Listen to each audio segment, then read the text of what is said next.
India में एक common belief है कि लैंड में इन्वेस्ट करना चाहिए, लैंड हमेशा अच्छे रिटर्न्स देता है। जनरली ये बात सही भी है, लेकिन कुछ फैक्टर्स हैं जो आपको लैंड लेने से पहले पता होने चाहिए, अदरवाइज ये डिसीजन गलत भी हो सकता है। आज मैं ऐसे ही 11 पॉइंट्स डिस्कस करूंगा which you must know before you buy a land. ये पॉइंट्स सिर्फ इन्वेस्टर्स के लिए नहीं बट एंड यूजर्स के लिए भी इक्वली इंपॉर्टेंट है, क्योंकि इन्हीं पॉइंट्स पे मेजॉरिटी लोग गलती करते हैं और बाद में रिग्रेट करते हैं। इनमें से कुछ पॉइंट शायद आपको पहले से पता हो, कुछ शायद नहीं पता हो, और कुछ फैक्टर्स में आपको शायद एक नया पर्सपेक्टिव मिलेगा। तो इसीलिए ये वीडियो पूरा एंड तक देखिएगा। Hello everyone, I am Rohan Bhardwaj and शुरू करते हैं आज का वीडियो। किसी भी रियल एस्टेट इन्वेस्टमेंट में सबसे इंपॉर्टेंट चीज़ होती है लोकेशन, लेकिन लोकेशन डिसाइड होती है based on your investment objective कि आप उस लैंड का करना क्या चाहते हो।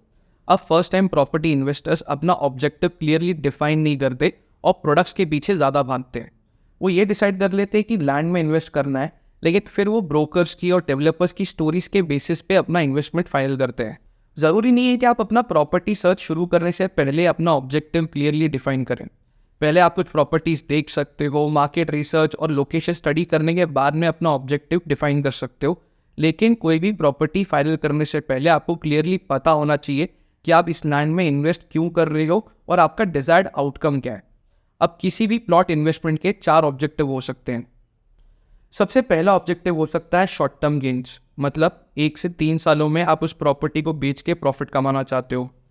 दूसरा ऑब्जेक्टिव हो सकता है लॉन्ग टर्म गेन्स, मतलब 6 से 10 सालों के लिए आप उस प्लॉट को होल्ड करना चाहते हो to earn massive capital appreciation.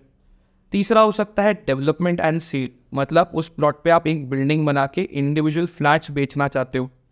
आप इसको किसी डेवलपर के साथ कोलैबोरेशन में भी कर सकते हो, जहाँ पे डेवलपर अपने पैसों से कंस्ट्रक्शन करेगा और आपको एक यूनिट दे देगा, and depending upon plot rates and cost of construction developer बाकी के यूनिट्स बना के उसे बेचेगा और आपको प्रॉफिट का एक शेयर भी देगा। फाइनली आप बिल्डिंग बना के उसे रेंट पे भी दे सकते हो, और ये एक बहुत ही अच्छा सोर्स है ऑफ फिक्स्ड रेंटल इनकम। आजकल स्टूडियो अपार्टमेंट्स या पीजी बना के रेंट पे देना बहुत ही पॉपुलर इन्वेस्टमेंट ऑप्शन है। अब लेट्स से अगर आप शॉर्ट टर्म इन्वेस्टमेंट कर रहे हो तो 1 से 3 सालों के लिए आपको एक डेवलपिंग लोकेशन पे प्लॉट लेना होगा, जहाँ पे पब्लिक और सोशल इंफ्रास्ट्रक्चर रीजनेबली रेडी है। अगर आपका ऑब्जेक्टिव लॉन्ग टर्म है तो आप एक अंडर डेवलप लोकेशन पे भी प्लॉट खरीद सकते हो, जहाँ पे मेजर इंफ्रास्ट्रक्चर प्रोजेक्ट्स प्रपोज्ड है। अगर बिल्डिंग बना के बेचना है तो एक रेडी रेसिडेंशियल एरिया में लेना होगा।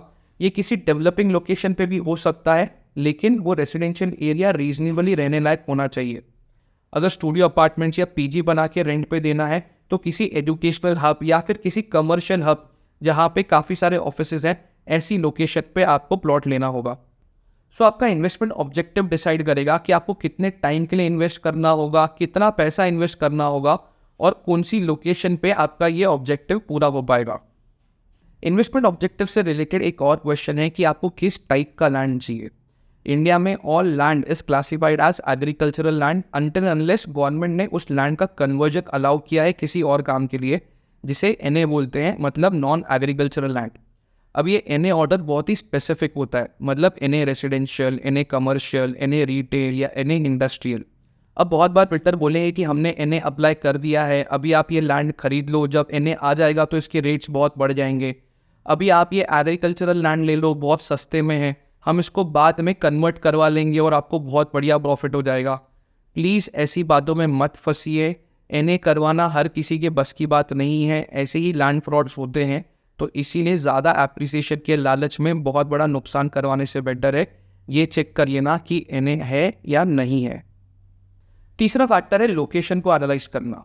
अब आप जब भी किसी लोकेशन को एनालाइज करते हो तो आपका सबसे पहला क्वेश्चन होना चाहिए कि क्या फैक्टर्स है जिसकी वजह से यहाँ के रेट्स बढ़ेंगे। अब किसी भी रेसिडेंशियल लोकेशन के प्राइस तब बढ़ते हैं जब वहाँ पे ऑफिसेज आते हैं या सिटी के बिजनेस सेंटर, मतलब जहाँ पे ऑफिसेज हैं वहाँ जाने के लिए कनेक्टिविटी इंप्रूव हो जाती है in terms of road connectivity and metro connectivity.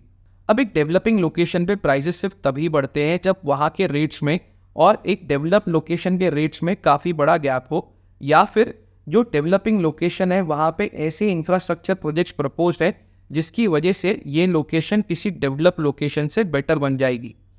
अब सोशल इंफ्रास्ट्रक्चर प्रोजेक्ट्स मतलब वहाँ की सड़कें बेटर होंगी, ट्रैफिक कम होगा, मॉल्स बेटर आएंगे, सिक्योरिटी अच्छी होगी।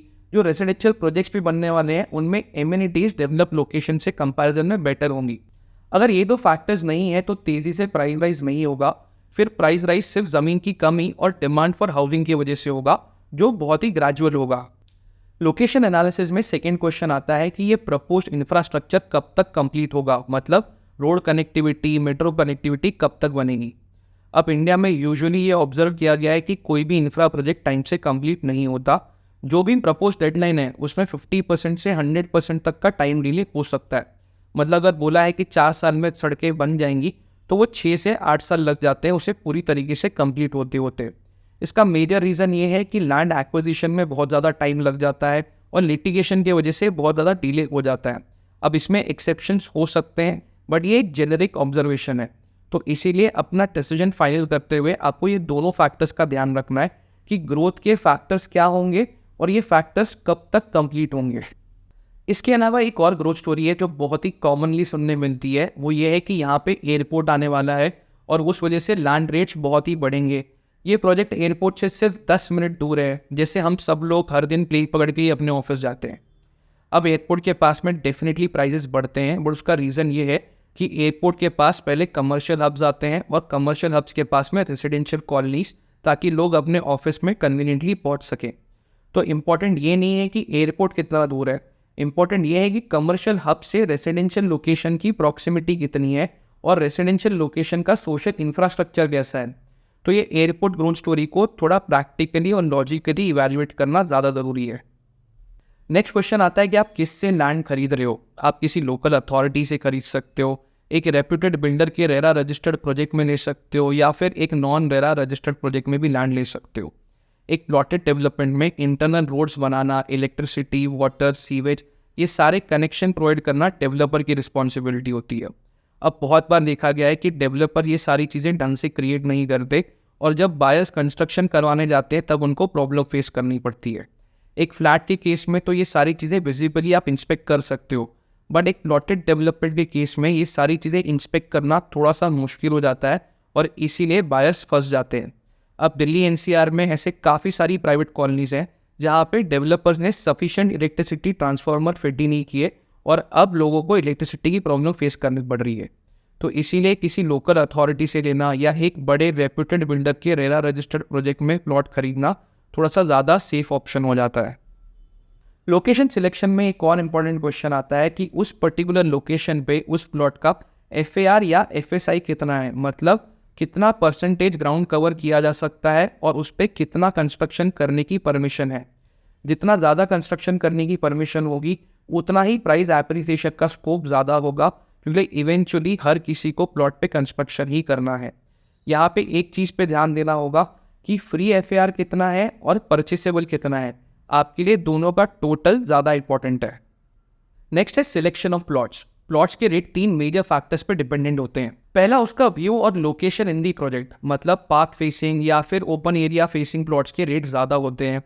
कॉर्नर प्लॉट्स के रेट्स भी ज़्यादा होते हैं। जो प्लॉट कॉर्नर या ग्रीन एरिया फेसिंग नहीं होते उनको जनरल प्लॉट्स बोला जाता है।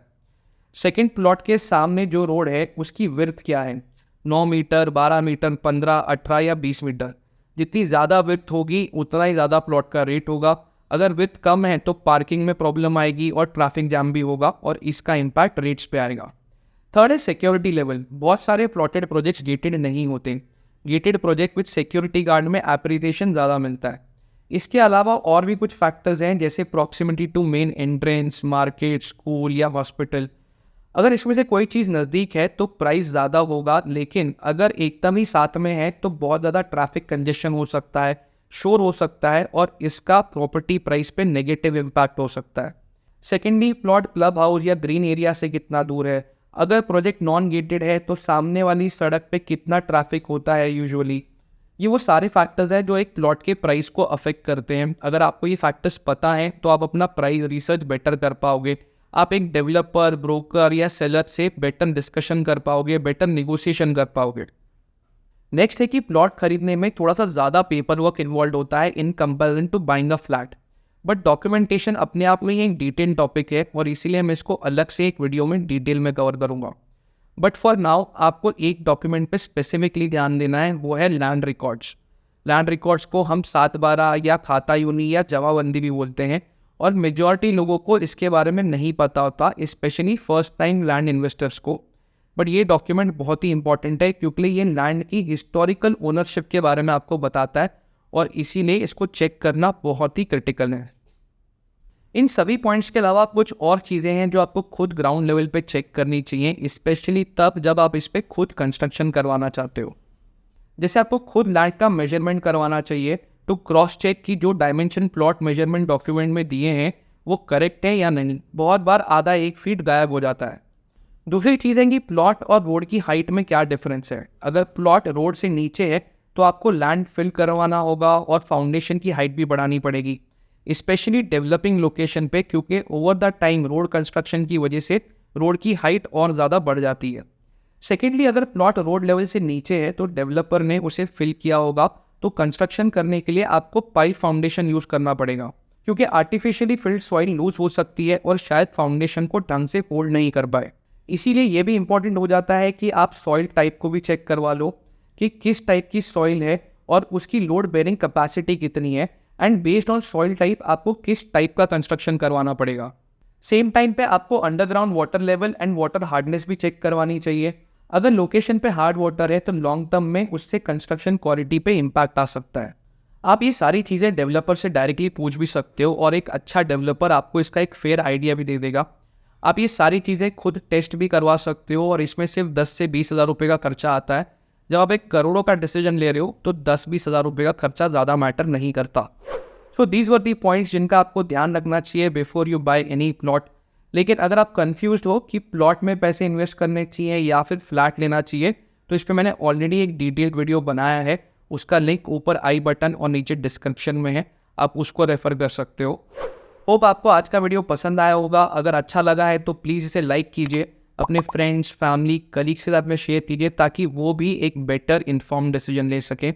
और अगर आप रियल एस्टेट पे और नॉलेज गेन करना चाहते हैं तो मेरे चैनल को सब्सक्राइब कर लो, क्योंकि मैं इसी तरीके से और नॉलेजेबल वीडियोस बनाता रहूँगा।